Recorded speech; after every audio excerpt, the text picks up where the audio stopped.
ہمارے پاس جو خط آیا وہ ہے کسی والد کی طرف سے، اور انہوں نے لکھا کہ محترم ڈاکٹر صداقت علی صاحب، السلام علیکم، میں وہ باپ ہوں جس کا بیٹا آج زندہ تو ہے لیکن جیسے روز تھوڑا تھوڑا مر رہا ہے، اور اس کے ساتھ میں بھی۔ میرا بیٹا، میرا مان، میری امید، وہی بیٹا جو برطانیہ کی یونیورسٹی سے پڑھ کر آیا تھا، جسے میں نے اپنی زندگی کی سب سے بڑی کامیابی سمجھا تھا، آج شراب اور کوکین کے عذاب میں گرا ہوا ہے۔ وہ بائی پولر ڈس آرڈر کا مریض ہے، ذیابیطس کا شکار ہے، 40 کلو وزن اس کے بدن پر بوجھ بن چکا ہے، لیکن ان سب سے بڑا بوجھ شاید میں خود ہوں، کیونکہ میں اس کا باپ جس نے اسے پالنے میں کوئی کسر نہیں چھوڑی، آج اس کی بربادی کا سب سے بڑا خاموش گواہ ہوں۔ وہ شادی شدہ ہے، 3 چھوٹی بیٹیاں ہیں، اور افسوس کہ وہ معصوم بچیاں بھی اپنے باپ کی جگہ دادا کے ہاتھوں پل رہی ہیں۔ میں بزنس مین ہوں، بہت کچھ سنوارا ہے، لیکن شاید سب سے اہم چیز اپنے بیٹے کی زندگی میں نہیں سنوار سکا۔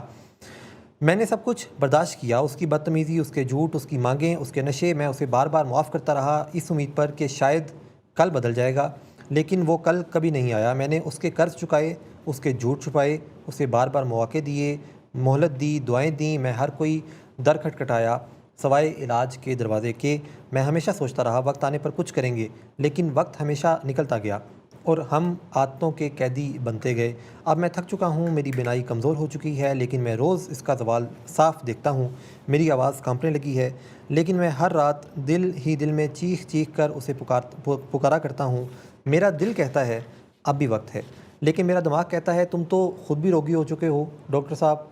کیا کوئی علاج ایسا بھی ہے جو بیٹے کو بھی بچا سکے اور باپ کو بھی؟ کیا کوئی راستہ ایسا ہے جہاں محبت، ہمدردی اور سختی ساتھ چل سکیں؟ کیا میرے جیسے والدین کے لیے بھی کوئی دعا اور راستہ ہے؟ میں چاہتا ہوں کہ آپ اس خط کو ایک پروگرام کا حصہ بنائیں تاکہ معاشرہ سیکھے کہ خاموش محبت نہیں ہوتی، اور روگی پن قربانی نہیں، تباہی کی ایک خوبصورت شکل ہے۔ میں چاہتا ہوں کہ کوئی یہ تو بتائے محبت اور سہولت کاری میں فرق کیا ہے، ہم اولاد سے محبت کیسے کریں کہ وہ بچ بھی جائے اور بگڑے بھی نہ، اور سب سے بڑھ کر ہم خود کیسے بچیں۔ خدا آپ کو جزا دے، آپ کی باتیں، ویڈیوز اور سچ میری آنکھوں سے پردہ ہٹا رہے ہیں۔ دعاؤں کے ساتھ، ایک بے بس مگر ہوش میں آتا باپ۔ سر، اصل میں یہ اتنا عام مسئلہ ہے کہ ہم تصور بھی نہیں کر سکتے کہ لوگ کس طرح روگی ہو جاتے ہیں انجانے میں۔ ان کی نیت ہوتی ہے کسی کا کچھ سنوارنے کی، سنوار نہیں پاتے، پر اپنا بہت کچھ وہ بگاڑ لیتے ہیں۔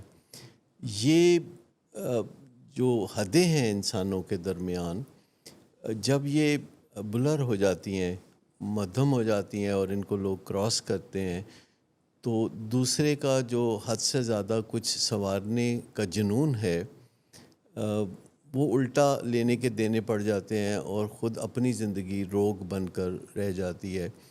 اور ایک جنون ہے کہ جو جاری ہی رہتا ہے۔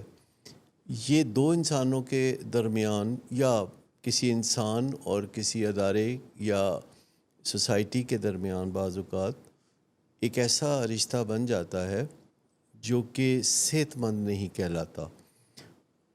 اس میں یعنی ایک ایسی کوشش شامل ہوتی ہے جو کبھی کامیاب نہیں ہو سکتی، کیونکہ اس میں مناسب حدوں کا خیال نہیں کیا جاتا۔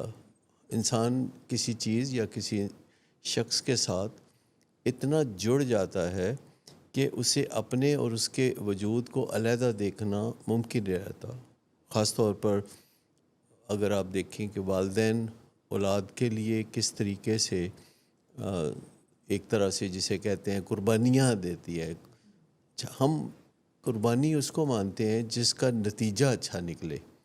اگر والدین کچھ ایسا کرتے ہیں جس سے کہ ان کی اپنی زندگی جو ہے وہ تکلیف میں مبتلا ہو جاتی ہے اور اولاد کو کوئی فائدہ نہیں ہوتا، الٹا نقصان ہوتا ہے، تو اسے ہم قربانی نہیں کہیں گے، اس کو ہم روگی پن کہیں گے۔ ہمیں یہ معاشرہ بڑا کنوینئنٹلی یہ جو رویہ ہے اس کو انڈورس کرتا ہے۔ ایز اے پیرنٹ میں بات کر رہا ہوں کہ معاشرہ اس رویے کو انڈورس کرتا ہے۔